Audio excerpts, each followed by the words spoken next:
सुप्रभात बहनों। कक्षा द्वादश।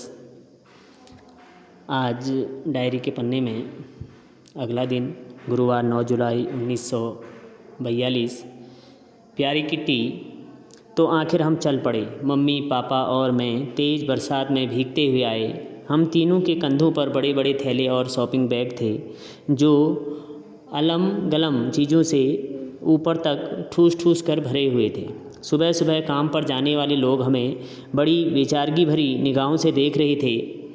आप उन्हें देखते ही बता सकते थे कि वे आपके लिए अफसोस कर रहे थे कि वे हमें किसी तरह का वाहन उपलब्ध नहीं करा सकते थे।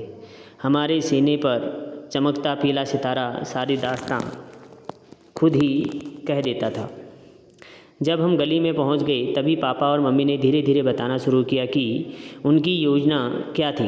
पिछले कई महीनों के दौरान हम थोड़ा थोड़ा करके जितना भी हो सका फर्नीचर और कपड़े लत्ते फ्लैट से बाहर ले जाते रहे थे। यह तय कर लिया था कि हम लोग 16 जुलाई को अज्ञातवास में चले जाएंगे। अचानक मार्गोट के लिए बुलावा आ जाने के कारण योजना को 10 दिन आगे खिसकाना पड़ा था। इसका मतलब यही था कि अब हमें कम तैयार किए गए कमरों में ही गुजारा करना होगा।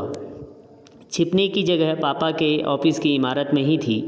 इसे समझ पाना बड़ा बाहर वालों के लिए थोड़ा मुश्किल होगा, इसलिए मैं थोड़ा बहुत समझा देती हूँ। पापा के ऑफिस में काम करने वाले लोग बहुत ज़्यादा नहीं थे। बस मिस्टर कुगलर, मिस्टर क्लीमेन मीप और 23 बरस की टाइपिस्ट जिसका नाम बेप वोस्कुइल था। उन सबको हमारे आने के बारे में खबर कर दी गई थी। मिस्टर कोइल बेप के पिता 2 और सहायकों के साथ गोदाम में काम करते थे। उन्हें कुछ भी नहीं बताया गया था। इमारत के बारे में थोड़ा सा बात बता दूं। तल मंजिल पर बना बड़ा सा गोदाम काम करने की जगह और भंडार घर के रूप में इस्तेमाल होता है। इसके अलग अलग हिस्से बने हुए हैं। ये हिस्से गोदाम, पिसाई का कमरा वगैरह हैं। यहाँ इलायची, लौंग और काली मिर्च वगैरह पीसे जाते हैं। गोदाम के दरवाजे से ही सटा हुआ एक बाहर का दरवाज़ा है जो ऑफिस का प्रवेश द्वार है। ऑफिस के दरवाजे के एकदम अंदर की तरफ एक दूसरा दरवाज़ा है और उसके पीछे सीढ़ियाँ हैं। सीढ़ियाँ ऊपर चढ़ें तो एक और दरवाज़ा आता है जिस पर आर पार दिखाई न देने वाले कांच की खिड़की लगी है। इस पर काले अक्षरों में कार्यालय लिखा हुआ है। यही आगे वाला बड़ा यानी फ्रंट ऑफिस है। ये बहुत बड़ा, हवादार और खूब रोशनी वाला कमरा है। दिन के दौरान यहाँ बेप, मीप और मिस्टर क्लीमेन काम करते हैं। एक छोटा सा गलियारा है जिसमें तिजोरी, कपड़ों की अलमारी और स्टेशनरी की बहुत बड़ी सी अलमारी है। इस गलियारे के पार एक छोटा सा दम घुटू अंधियारा कमरा है। यह बैक ऑफिस है। इसमें मिस्टर कुगलर और मिस्टर वानदान बैठा करते थे। अब इसमें सिर्फ मिस्टर कुगलर बैठते हैं। मिस्टर कुगलर और ऑफिस में पैसेज से भी पहुंचा जा सकता है, लेकिन सिर्फ कांच वाले दरवाजे के जरिए, जिसे अंदर से तो आसानी से खोला जा सकता है लेकिन बाहर से इतनी आसानी से नहीं। मिस्टर कुगलर के ऑफिस से निकलने के बाद तुम लंबे तंग गलियारे के कोयले वाले गोदाम की ओर बढ़ोगी और 4 सीढ़ियाँ चढ़ोगी तो तुम अपने आप को प्राइवेट ऑफिस में पाओगी। यह पूरी इमारत का शोपीस है। शानदार महोगनी फर्नीचर, लिनोलियम का फर्श जिस पर कालीन बिछा है, एक रेडियो है, आकर्षक लैंप है, सब कुछ उत्तम दर्जे का। इसके साथ वाला कमरा बहुत बड़ा रसोई घर है।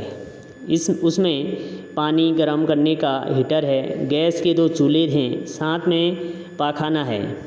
ये पहली मंजिल का नक्शा है। नीचे की सीढ़ियों वाले गलियारे से एक रास्ता दूसरी मंजिल की तरफ जाता है। सीढ़ियाँ खत्म होते ही थोड़ी खुली जगह है और उसके दोनों तरफ दरवाजे हैं। दाईं तरफ का दरवाज़ा मसाले रखने की स्टोर, अटारी और घर के सामने की तरफ वाली मियानी की तरफ जाता है। घर के सामने की तरफ से एक परंपरागत डच डिजाइन की सीधी और इतनी घुमावदार सीढ़ियाँ हैं कि एड़ियों में मोच आ जाए। यह रास्ता गली की तरफ खुलता है। सीढ़ियों के ऊपर बनी जगह के दाईं तरफ का दरवाज़ा घर के पिछवाड़े की तरफ हमारी गुप्त एजेंसी की तरफ जाता है। कोई कल्पना भी नहीं कर सकता कि इस स्टाफ मटमैले दरवाजे के पीछे इतने कमरे भी हो सकते हैं। दरवाजे के आगे सीढ़ी का बस एक ही पायदान है।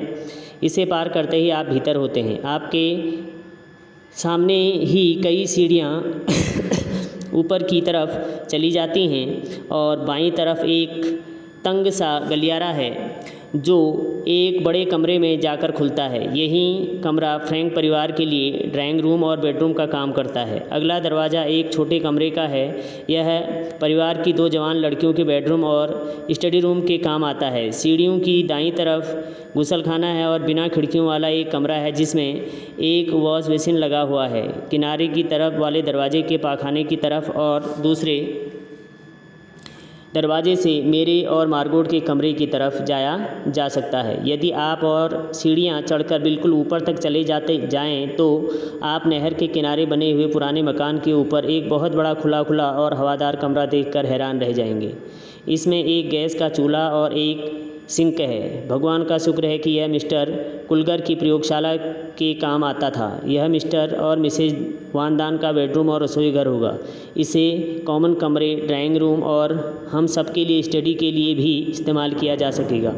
एक छोटा सा कमरा पीटर वानदान के लिए बेडरूम का काम करेगा और फिर जैसी इमारत के सामने की तरफ वैसी ही अटारी और मियानी यहाँ भी है। तो ये रहा हमारा नया गरीब खाना। लो, मैंने तुम्हें पूरी इमारत की सैर करवा दी।